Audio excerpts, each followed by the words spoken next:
Okay, so we're on the 2019 Gamefish 27.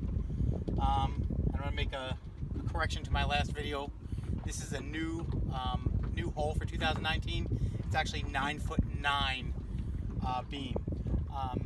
Today we're going to talk about using the Windlass, the automatic anchor, to anchor out in, and this is pretty much applicable to this boat as well as any other boat that you're out there with. First thing we're going to do is come up here, open up our anchor locker, which again will be the same on any boat. You'll see that there's a safety clip on here.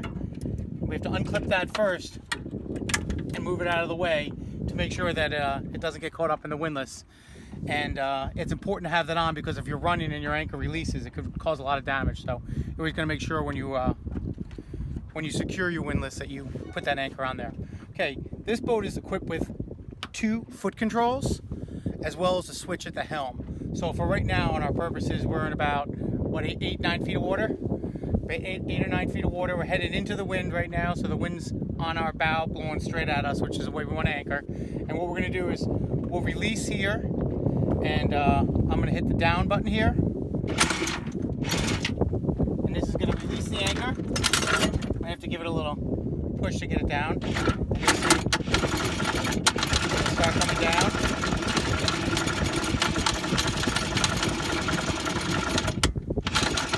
And as I'm doing this, we're backing up a little bit so we don't have the anchor hit on the front of our boat. Okay, now you notice that we make the transition from chain to rope. Okay, there's a lot of lead chain on the front, and that's what keeps the anchor down when you're hitting on the bottom. So we're gonna come down with our rope. And I'm just trying to see how loose it feels there. Okay, now that happens a lot. You got to be very careful with a windlass because it gets jammed up if you're not watching it. They're not foolproof, but if you know how to use them, they work pretty nice. So now I got my anchor out. You can see the scope, which is the angle in which we're in the water. So if we are in about 8 feet of water and we want to have a 5-foot scope, which is probably a normal scope for normal conditions, we'd want to put about 40 feet of line and chain out. Okay, and that can vary. The more line you put out, the more holding power you're going to have, but the further away you're going to be from your anchor. So I can come over here right now and kind of pull my rope here, and I can feel whether or not I caught. And I did. So I'm right now setting my anchor, so it's not dragging along, it's caught. And then this is really super important for your anchor. You want to take this line and secure it. I'm going to go down a little more. You want to secure it on the cleat and not just use the anchor, because what happens is as the boat moves, it's putting a lot of pressure on this anchor windlass motor. You can see this. Okay, by doing this, we're putting the pressure on the cleat and not on the motor, and that's what's going to keep the motor lasting a long time. All right, so we're anchored out right now. It seems like we're not moving, and a lot of times on most of these GPSs you can put a drift setting on your GPS to see if you are moving out of location, and it's actually will set an alarm if you move too far out of your location. Especially important if you're doing it overnight and you're gonna sit on the boat in a mooring field with a lot of other boats. So again, I'm just gonna double check my line. Super tight. I can feel that I'm not dragging along the bottom. Making sure my rods are good. Close my anchor locker up, and we're pretty much good to anchor. Now, to pull it back up, very easy. And now I'm going to show you how to do that a little bit with the foot pedals as well as the boat and as well as the switch at the dash. So first thing I'm going to do is I'm going to release the line that I had tied around the cleat because we need to use a motor to get it up. Now, the best way to do this is instead of using the motor to break free the windlass to break free the anchor from its setting, we're going to use the boat a little bit. So if we drive forward just a little bit, what we're doing is we're moving the boat like this, and we're releasing our anchor here. By doing that, I can start bringing my anchor in, and this is when I like to use the foot pedals, when I'm loading it in, because I can make sure that it's loading correctly and not getting caught up. And you can hear the motor working a little bit more as I'm coming up.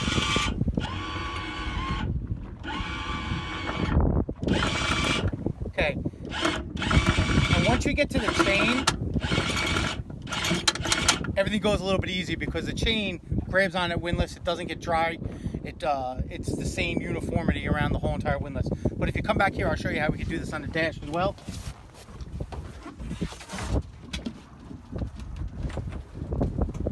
Okay, so we have a switch over here, marked windlass, okay?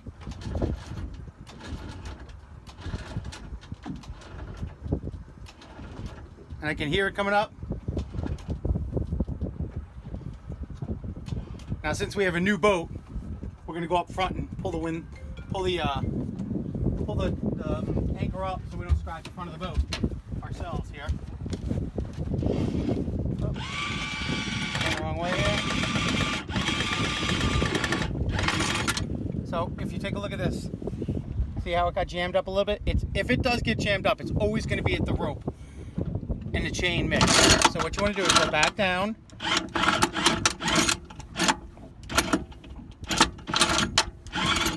And that is why it's important. This happens on every windlass. I don't care who makes it, what brand is made. You got to be careful of doing this, and this is going to, help you save a ton of problems if you get out there. So as I'm pulling this off, okay, so now if you look down at this anchor, you'll see it's kind of hanging right there. Can you see it? It's got a swivel that allows it to, when it comes in, get loaded correctly. So you want to get it to about here, and then right there is the problem. So right now, if I pull this thing up, it's going to ding the whole front of that boat. It's got to come around the other way. So I'm going to lower it down.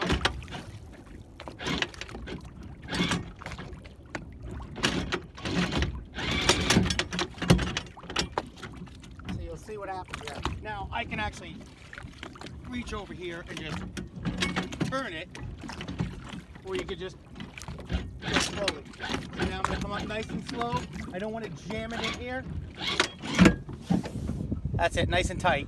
But I don't want to make too tight, but I don't want it too loose so it bangs around. Now I'm going to take my safety chain, clip this back on here. One more thing that I want to show you is cover these things off so you don't accidentally let this down. If you look at the top of this windlass, there's a little star nut here. In your dealer pack of whatever boat you get, there's a crank that you can manually let this down if you get into trouble, or you can tighten up this top plate so you can so it won't free fall if you wanted to. If you loosen this up, it'll actually free fall down. So that's something also to do there. And there's also an inspection locker here to get at your rope and your chain if you need to. Okay, Windlass 101.